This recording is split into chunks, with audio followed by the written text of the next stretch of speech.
Vamos dar início com a análise praxeológica do livro didático Bianchini do 6º ano. Bom, a análise praxeológica é composta por Breno e Larissa.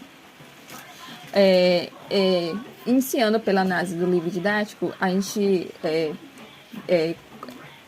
começamos com a análise praxeológica utilizando as 3 análises, que é a análise global, a análise regional e a análise local. Onde a análise global ela será apresentada o seu sumário e suas especificações de cada capítulo. A análise regional seria a especificação do capítulo ou da seção, dos capítulos que iremos trabalhar. E a análise local será uma análise mais complexa do nosso objeto que foi direcionado. Nessa análise, vamos utilizar como as 3 teorias já estudadas, que seria a teoria da TAD, que é a teoria antropológica da didática, a TSD, que é a teoria das situações didáticas, e a TRS, que é a teoria dos registros semióticos. Essa análise a gente foi baseada no trabalho de mestrado de Brito, 2019. Nesta análise, vamos averiguar o livro de Matemática Bianchini, nona edição de São Paulo 2018, como mostra aqui na figura. Fizemos um quadro de detalhamento de como que vamos chamar esse livro. Esse livro, o código dele vai ser o código MAB, contendo 336 páginas. Como forma de averiguar melhor o objeto de estudo, iremos então apresentar abaixo uma análise global para melhor compreensão da LD, que a LD, ou seja, do livro didático. E que maneira o autor fez para fazer a abordagem desse conteúdo nesse livro. Bom, inicialmente, a análise global da LD, ou do MAB, as primeiras páginas, ela tem o conceito de apresentação do livro, que seria ali onde que vai acolher o aluno e que o aluno pode se esperar através desse livro didático. O que ele vai encontrar? No livro, o autor já explicita que ele vai encontrar situações ali do seu cotidiano para uma forma melhor de aprendizagem. Logo embaixo, traz um subconjunto, né, de como será apresentado os livros, ou seja, o sumário, e a introdução do objeto matemático. Em si, ela traz o livro em si, ele traz 3 registros empregados, que são registro algébrico, numérico e figural, que na maioria de suas vezes vamos encontrar esses registros no livro. Das 336 páginas que contém no livro, apenas 319 contém um assunto abordado, contendo o nosso capítulo que iremos trabalhar seria o capítulo 7 e o capítulo 9, que contém 22 sessões. Como vamos aqui explicitando, que vem cada capítulo, sessões e páginas.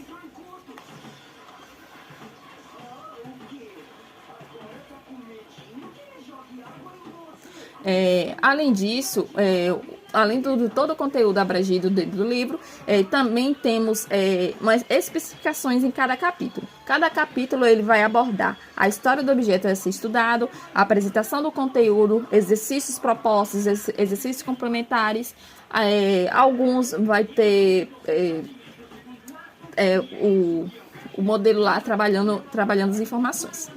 Para alimentar essa ecologia de conceitos, o MAB ele vai trazer situações e problemas resolvidos. Eu penso um pouco mais que é um viés de observação, trabalhando informação, que são textos que exploram os níveis de interpretação e compreensão, que para incentivar os alunos ao âmbito da leitura, buscando novas formas de fazer sua validação e formalização das técnicas das quais foram ensinadas.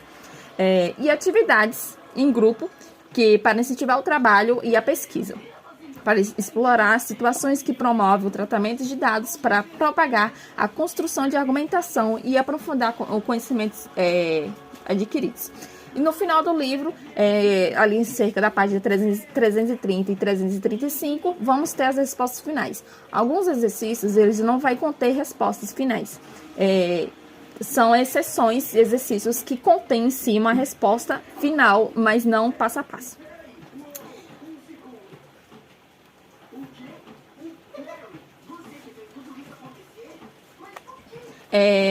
Logo no capítulo, ele traz um tópico de diversificando. Como seria assim, esse diversificando?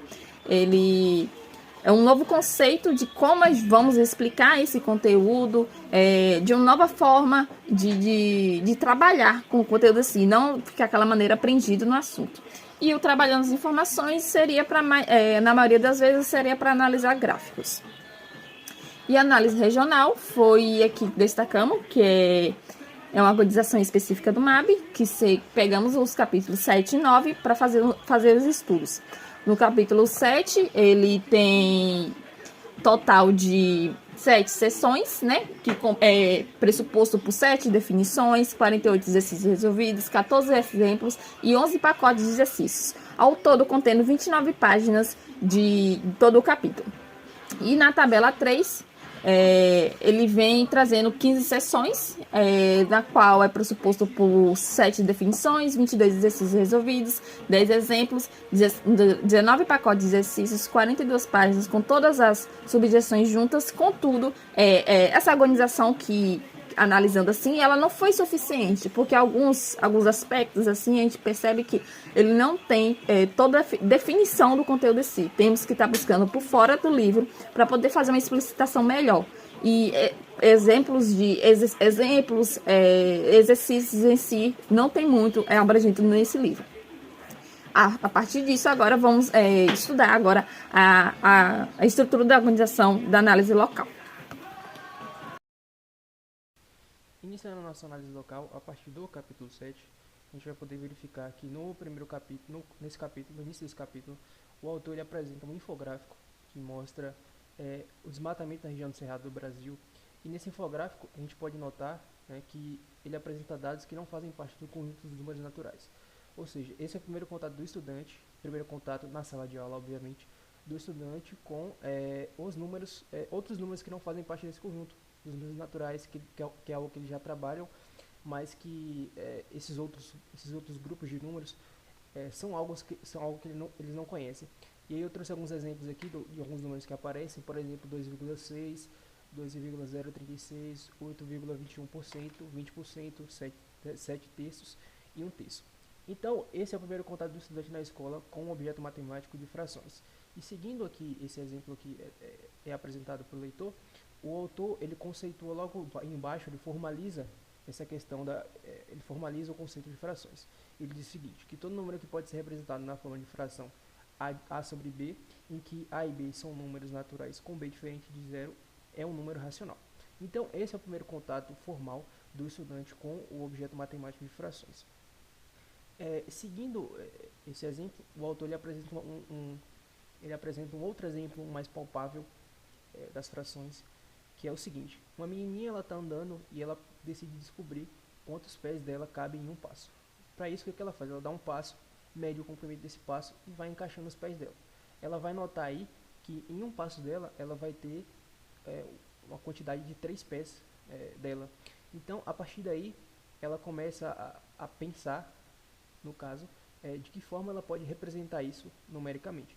Óbvio que isso aí é um gatilho para o estudante, para ele começar a ter essa reflexão. Esse é um exemplo que pode até ser utilizado também na sala de aula, quando a gente estiver apresentando esse objeto matemático para o estudante. Então, partindo desse gancho, desse exemplo tão cotidiano que é o passo, que é apresentado de outra forma, um exemplo mais palpável para o estudante, um exemplo mais cotidiano para ele, as frações e como elas se aplicam na vida dele.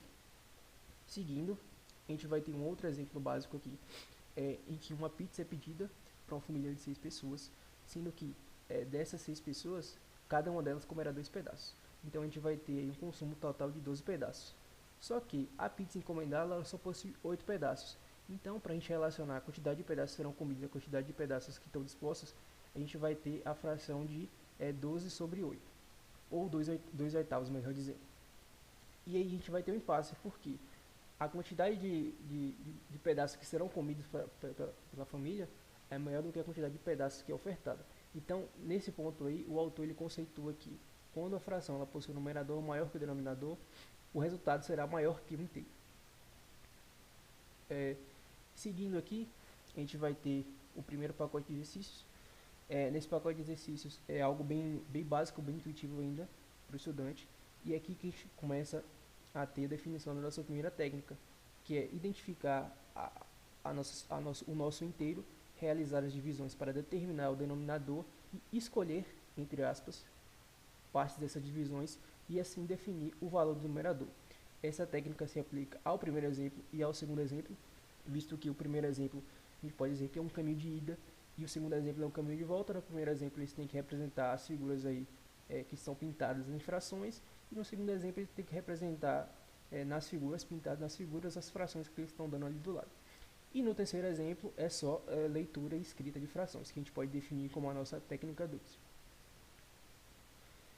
Seguindo na parte de frações mistas, o autor também traz um outro exemplo básico, bem corriqueiro, em que 5 folhas terão que ser distribuídas para 3 estudantes. E aí a gente tem o primeiro passo, é fazer o quê? Dar cada uma dessas folhas para os alunos. As outras 2 folhas que restarem serão divididas em 3 partes iguais cada uma, e a gente pode observar que a gente vai ter um total de 6 partes, e aí basta entregar 2 partes para cada aluno. Dessa forma, a gente vai ter que cada aluno vai receber uma folha inteira e 2/3 das 2 folhas que sobraram. E aí, a ideia desse exemplo é criar essa reflexão de como representar essa situação numericamente para o aluno. Para isso, a gente vai ter a introdução das frações mistas, na qual a gente pode representar essa situação da seguinte forma. A gente vai ter o numeral 1, que vai representar a folha inteira que o aluno recebeu, e a fração 2/3, que vai representar a fração das 2 folhas que cada aluno recebeu. Seguindo aqui, ele vai mostrar como transformar a fração corriqueira, a fração imprópria, na fração mista. Basta que a gente pegue o numerador e divida pelo nosso numerador, pelo denominador, perdão, e o quociente será a nossa parte inteira, e o resto sobre o divisor será a fração, a parte fracionária. Ele também mostra aí na imagenzinha ao lado, aqui no cantinho, como transformar a fração mista na fração imprópria. Basta que a gente multiplique a nossa parte inteira pelo nosso denominador e some o resultado, e some o produto com o numerador, e o denominador anterior se conserva. Então, após realizar essa última soma, basta repetir novamente o denominador. E aqui mais um pouco de exercícios.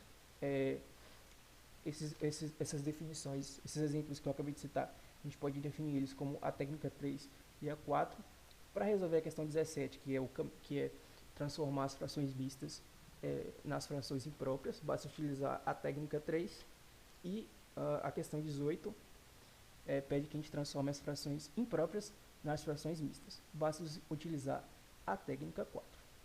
A questão 19, ele apresenta uma situação na qual deseja-se fazer um pagamento. A gente vai ter 3 prazos, 3 formas de financiamento desse pagamento. O primeiro prazo é de 30 meses, o segundo de 40 e o terceiro e último de 50. O que se pede aqui é que se converta esses prazos para anos e represente-os na forma de fração mista. Para isso, basta utilizar novamente a técnica 4, porque a gente pode relacionar facilmente os meses com os anos. E seguindo aqui, o autor ele traz um exemplo de figuras geométricas, e nessas figuras ele divide essas figuras em diferentes partes. Por exemplo, ele começa dividindo pela metade, e aí ele escolhe essa metade que ele dividiu e começa a repartir ela em várias partes iguais. A ideia aqui é que o aluno perceba que mesmo que ele divida essa figura em diferentes partes iguais, a quantidade, entre aspas, o tamanho da figura, entre aspas, ele continua o mesmo. E daí a gente vai poder criar a ideia de que mesmo a gente dividindo por diferentes números, a gente vai ter a mesma quantidade. E óbvio que essas divisões por números diferentes resultam em frações diferentes, e daí a gente cria a ideia de que uma fração é igual a outra, pode ser equivalente a outra. E seguindo aqui, ele introduz 2 novas técnicas, que é para gerar frações equivalentes, partindo de uma fração irredutível. Basta multiplicar a fração redutível por outra fração, sendo que o numerador dessa fração e o denominador tem que ser iguais. E para a gente encontrar essa fração irredutível a partir de outra fração maior, por assim dizer, basta que a gente divida essa fração por outra que possua o numerador e o denominador iguais. E por fim, a gente pode identificar que na obra o autor sempre prioriza trazer exemplos cotidianos o mais próximos possível do estudante para depois institucionalizar o objeto matemático. Isso propicia que o estudante ele trabalhe o raciocínio lógico da mesma forma que ele apresenta nas tarefas, ele procura utilizar mais exemplos, situações problema, ao invés de só dar situações resolva X operação. Isso mostra que ele procura um caminho, uma abordagem que não é tão tecnicista. E aqui seguindo as nossas referências.